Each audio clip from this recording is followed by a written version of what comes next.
You're half-assing every single day. There's a lack of work ethic, there's no discipline, but you want the results. You want the higher pay, you want the bonuses, you want all the things that come with success, but you don't want to put the work in.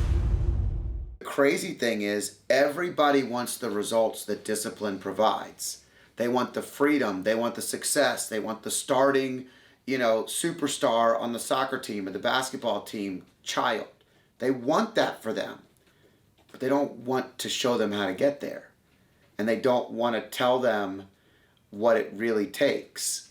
There was an interesting clip I was looking at the other day, and what men do a really good job of a lot of times when they do a lot of bad things as well, but what they do a good job of is they literally show their children a lot of times what it's like in the world they're moving into, where moms have a tendency to provide you a world that they want you to live in, where fathers want you a lot of times to see the world as it is. So when your kid comes in and says, I don't want to eat that, that's, I'm tired of chicken, fish, steak. I mean, I can't imagine hearing this growing up, but this is what my kids have said sometimes. And you just remind them, chicken, fish, steak, all the good food that your mom is providing and that we're putting on this table is what's empowering you to be stronger, faster, more equipped, mentally ready. Like, you're not eating fast food every night. And then when they do, I'm not afraid to say that's garbage. I wouldn't put that in my body. Now, they think it's extreme. They think it's ridiculous. All the discipline of the result has come from sharing what I believe is going to make them successful, not just now, but later. And so when I say it's a double-edged sword, is that sometimes it's also alienating. Sometimes it's challenging. Sometimes you feel less connected because you're providing the truth. In work, this happens where someone's unbelievable and they don't see it in themselves yet. And what are they lacking? The discipline. They're lacking the work ethic sometimes to actually put a little extra work in. And you have the hard conversation. If you believe in them, you have the hard conversation that says, you're better than this. You're half-assing every single day. There's a lack of work ethic, there's no discipline, but you want the results. You want the higher pay, you want the bonuses, you want all the things that come with success, but you don't want to put the work in. And some people in a job choose to leave because they'd rather not have someone believe in them more than they believe in themselves because they're afraid of being successful. Some people look at that and it takes them a while, but they choose to elevate their game. Your children have the same choice. And sometimes it takes a while. I have said this many times. The discipline of Catholic school, the discipline of my parents, little things. Like every time I walked in the house of my grandparents' house, we greeted them with a hug and a kiss. Every time I left.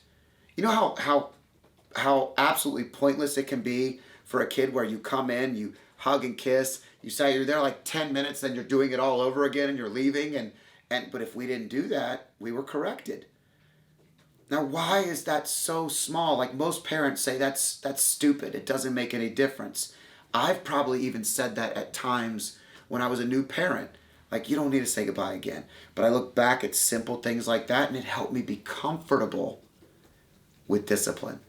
Catholic school, hard, nuns, challenging. It was not easy. There was literally very strict rules. I found more comfort in discipline as I got older because I was already comfortable in the lanes. It's the people that live in this with no boundaries that are aimless and empty. And to your point about Magic Johnson, I just saw Emmitt Smith speak, and I sat front row. I got that seat because a friend of mine went in an hour and a half early, got it for me, put me right in front of the stage because he knows how much of a fan I am. Like, absolutely amazing. And what was Emmitt's story? Emmitt's story was nothing different than the simple recipe of, I decided that I wanted to be better and a better version of myself every year. And he named all the coaches and all the players that elevated his game, from the people that made it harder for him to the coaches that challenged him and told him that he would never be a quarterback and that he was going to run the ball. Little things. And he started at Pee Wee Salvation Army football. And he worked his way up, and you got to be a part of the story. But I guarantee it was just like Magic's story, and I guarantee it's like most successful people's story. It's a story of setting an expectation, working hard at that goal, and having the discipline to accomplish it, and the accountability to know when you're not. And so, he went on to talk about Dancing with the Stars, and he said it kind of funny, and he goes, at one particular time I lost 21-19 to Jerry Springer, and he said I was never going to lose again at that point in time, to Jerry at least. And this was previous. Jerry actually ended up passing away a day later, I think. But the point that he was making was he was practicing 4 hours a day. 4 hours turned into 8. By the time he won Dancing with the Stars, he was practicing almost 12 hours a day. Most people that want the success that they see someone else have, they're not willing to put in that work. And you know what? That's okay too. I had a conversation with one of a good friend of mine who's a successful financial advisor. He makes really good 6-figure income. He's in the top, percentile of all income earners in the United States, but in a lower percentile of probably the peer group that he surrounds himself with when it comes to producers. And he made the comment, he said something along the lines of, gosh, I know I should be doing more. Like, I just need to be doing more. And I was like, do you? What? For what? Do you do everything you want to do? Do you have the life you always dreamed of? Are you providing for your family in the way that you want to? You're doing more today than you ever dreamed you would, and you make a significant amount of income. You are highly successful in life. Now, in the industry, the finance industry tends to be one where there's a lot of high-level income earners. It's like being an NFL player and playing in the NFL and making $1 million a year as an NFL player. No, you're not the $22 million a year guy. Or, you're not making that level. But does it mean you're not successful? No, so you have to define that for yourself. And the range of discipline that you're willing to put forth is what you have to kind of alter in between the parameters of what I want and where I'm not comfortable anymore. And I don't mean uncomfortable like stepping outside of your comfort zone. I mean, it's not worth it to you.